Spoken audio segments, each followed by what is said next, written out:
Hi, everybody. This is Steve at Restoring Hope Counseling and Coaching. Thank you for taking the next few minutes or so to watch this fourth video in the series on anxiety. So I do have to ask your forgiveness. My intention has been to keep these videos to about 5 to 7 minutes, and I've realized that even the last one went to about 10.5 minutes or so. So I'm going to work to do a better job at just keeping this down to 5 or 7 minutes. So hopefully I can do that and bear with me on it. So this is the fourth video in a series on anxiety. I would recommend that if this is the first video you're watching, that you end this video here, go back and watch the first one, and then watch this in a series. The intention of this series is that each video would build upon the previous one. So you're certainly welcome to watch this video and then just watch the following videos in succession, of course. But it might be most beneficial to go back to watch the first one. Okay, so um, at the end of this video, if you would, at below the video, there'll be you'll see the subscribe button at the bottom. If you have not already subscribed to our YouTube channel, I would ask for you to do that. That does a couple things. It keeps us on track of how many people we're helping, and also if you subscribe to it, you'll get a notification each time we post a video. So let's get going. The topic of today's video on anxiety is to begin to talk about the thinking patterns that sustain and exacerbate anxiety. Now, I mentioned a couple videos ago, as we talked about where anxiety comes from, that most anxiety really is driven by and sustained by our thinking patterns. So we call these cognitive patterns. So let me quickly identify two very common thinking patterns uh, that generate, sustain, or exacerbate anxiety. And I really, this comes from seeing hundreds of clients over the last, I don't know, 8 to 10 years or so. And generally, what they say leads to and sustains their anxiety. It also is based upon some of the research from the last 40 or 50 years. And so, although there are many, many, many thinking patterns that can create and sustain anxiety, there's too many for us to talk about in this video setting. So the two most common ones are this.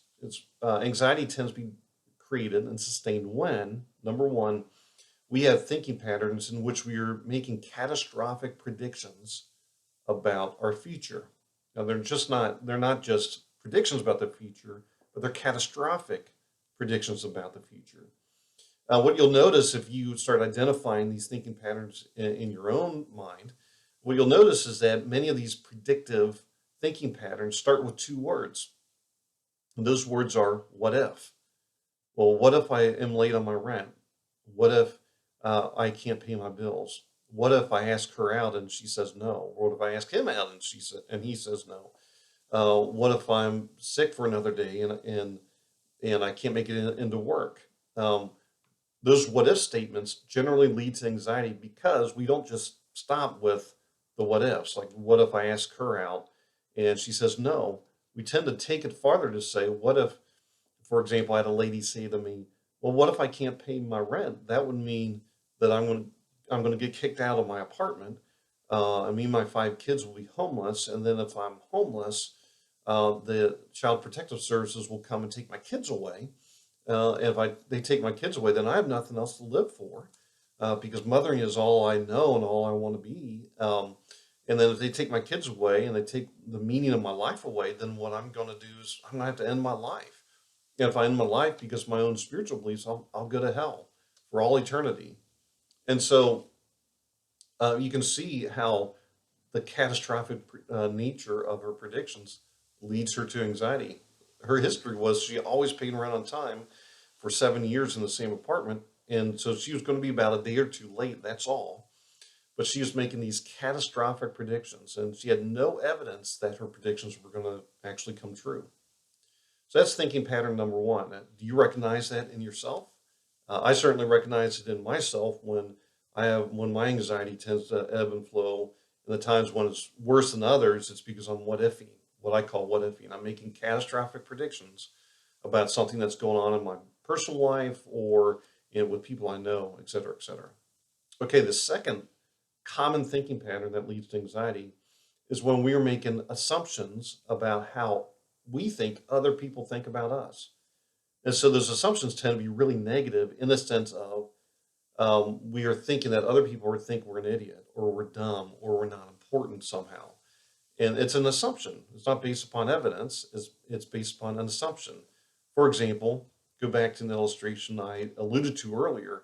Um, what if I ask her out and she says no? A thinking pattern that would lead to anxiety would be something like, well, if I ask her out and she says no, then she's going to think I'm an idiot. I'm a bumpkin. Why would she ever want to go out with me? And I'm so afraid because I don't want to experience that. And that thinking pattern, where we're making assumptions about how other people are viewing us, leads to anxiety. In each case, the thinking predictions, the catastrophic predictions, or the assumptions, in each case, our thinking is really, really unfair, isn't it? It's really unfair to ourselves to make catastrophic predictions, and unfair to those people that we are including in those predictions. And when we're making extreme negative assumptions about how other people see us or might see us, then we're really being unfair to them as well, because we're assuming something that we don't have any evidence for. Now, I've had clients say, and you may be asking, well, Steve, what if I do have evidence for it? What if I do have evidence that if I ask her out and she says no, she's going to think some negative things about me? Or what if I do have evidence rather, that my predictions are going to come true? Let me address it by saying this real quick, and then we'll come to the end of this video. I would say assess that evidence, and is the evidence rational? And just because you may have evidence of how people have interacted with you in the past or how situations have gone in the past, does that absolutely mean that it's going to come true the same way again? It might come true, but in the moment that we're having anxiety, we're making predictions and we're making assumptions. Now, I say to my clients all the time, and I believe this to be true, and I believe this to be true of you, as smart as you might be, you're not smart enough to make an accurate prediction of the future or an accurate prediction of other people's motives at all. The only evidence we might have is if the other person tells us what they're thinking. And then our assumptions are no longer assumptions. They're based in reality. So here's a skill to start working on. 2 videos ago, I suggested that you pay attention to the things you're thinking about when anxiety increases in you. You'll probably find that you are making catastrophic predictions, or that you are assuming certain things about other people. What a easy, quick skill for you to start working on is to step back for a minute and evaluate if those predictions or assumptions are rational, or do you have any evidence for them? If you don't have any evidence for them, then you can begin to substitute other more realistic thinking, like, well, I don't know that she's going to say no to me if I ask her out, and even if she does, why why is that important to me? I mean, is it really that important to me that I get her to say yes to me? So things like that. So that's a little nugget of how to help yourself in managing anxiety. We here at Restore Hope would love to hear back from you. So please make a comment below this video, or like our video. If you haven't subscribed, please do so.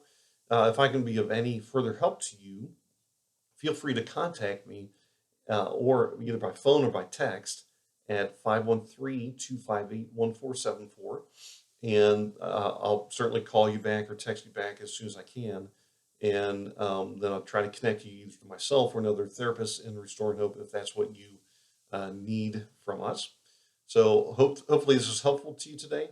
And please be on the lookout for other videos as they're coming out weekly to you to really simply be of help to you.